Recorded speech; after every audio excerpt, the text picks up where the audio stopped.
For more on this, let's bring in Nicole Parker, former FBI agent and Fox News contributor. She is live from Mar-a-Lago. Nicole, thank you so much. I know you got some breaking news, but first, I just want to play a little sound from Dan Bongino, the former deputy FBI director. He was talking yesterday about a sense of complacency about political violence that needs to be stopped. Let me just roll that and get your reaction. Roll it. America's exhausted with this stuff. This is not okay. It's never been okay. But now the third time, I think there needs to be a really hard look in the mirror by a lot of these people with the Hitler and fascist analogies as to why these people would see that as an existential threat and do crazy things like this if this turns out to be directly connected to some political attack. As I said, I don't want to get out ahead of that. You're right. Was it a suicide by cop? I keep it all my options open at this point as the investigation pursues. But, once, twice, three times, this is absurd. Nicole, what do you think? Dan Bongino is exactly correct. This is an ongoing investigation, and there will be much more information that will come to light. But the fact that it is just almost commonplace now. This is the third attempted potential assassination attempt on President Trump. I mean, what individual shows up at Mar-a-Lago with a shotgun, is told by law enforcement to set it down, and then moves it to the position of fire? You should never, ever be entering the inner perimeter of Mar-a-Lago or ever having a firearm lifted towards law enforcement and think that there won't be a lethal consequence. But again, this is becoming commonplace. It is so brazen. I remember even 10 years ago when President Trump was first coming onto the political scene, they were calling him Hitler, calling him a fascist. This individual who did this act, it was around 21 years old. Think about it. He was around 10 or 11 when President Trump first came onto the political platform. But again, let's see what happens with the investigation. To determine the motive is going to take a lot of work by the FBI. They will be digging in. They will create a whole profile on him to determine who was he. He was one person on the outside. His cousin even said, he wouldn't even hurt an ant. He wouldn't do anything. He was known to be very quiet, but obviously a troubled individual on the inside who may have had suicidal ideation, mental health issues. The FBI will definitely break that down. But my understanding, based on some reporting, was that he had an obsession with Epstein.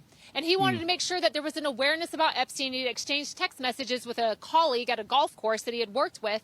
And they talked about Epstein and that he wanted to create awareness. That might have been something that led to the motive. They will look into that personal grievance and what, in the end, was the precipitating stressor that caused him to leave North Carolina, drive down to Mar-a-Lago with a gun, with a gas can, and ultimately he lost his life. It's interesting you brought up his age, because so many of these assassins or potential assassins were around the same age. They were young 20s. They were people who went through that entire cycle of Trump, who were kids during Trump's first term, who came into adulthood as hearing these charges of Nazi again and again and again and again. And what do you do if you have an Adolf Hitler who takes over? Well, you get rid of him. I mean, that's what they grew up with. Right, and these young white males around their 20s, they are literally using violence to get rid of their personal grievances. They think that they turn to violence to solve problems. Again, brainwashing is a problem. And we all know that radicalization starts with thoughts and ideas, and when that's being integrated into your mind every single day, it has consequences. But again, let's let law enforcement work out this investigation. Those in the community have been asked by the FBI to provide any sort of video surveillance they may have had from the area. I'm sure they will check license plate readers. They will run a trace on that firearm that he had.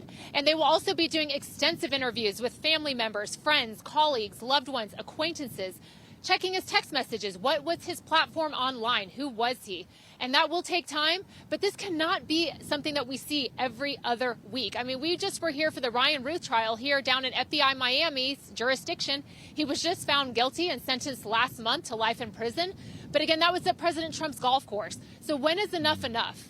People need to take a lesson and tone down the rhetoric. It always seems to be directed at one side of the political spectrum, but it's got to end. It's got to stop. Is it going to happen soon, the trail, or because the shooter is dead, do you think it might never be solved? I believe that because of this case and who the potentially intended target, we all would tend to believe that it would have been President Trump. Why else would he have been at Mar-a-Lago? I understand that President Trump wasn't there this weekend, but maybe the offender did not know that. But again, they'll dig into that.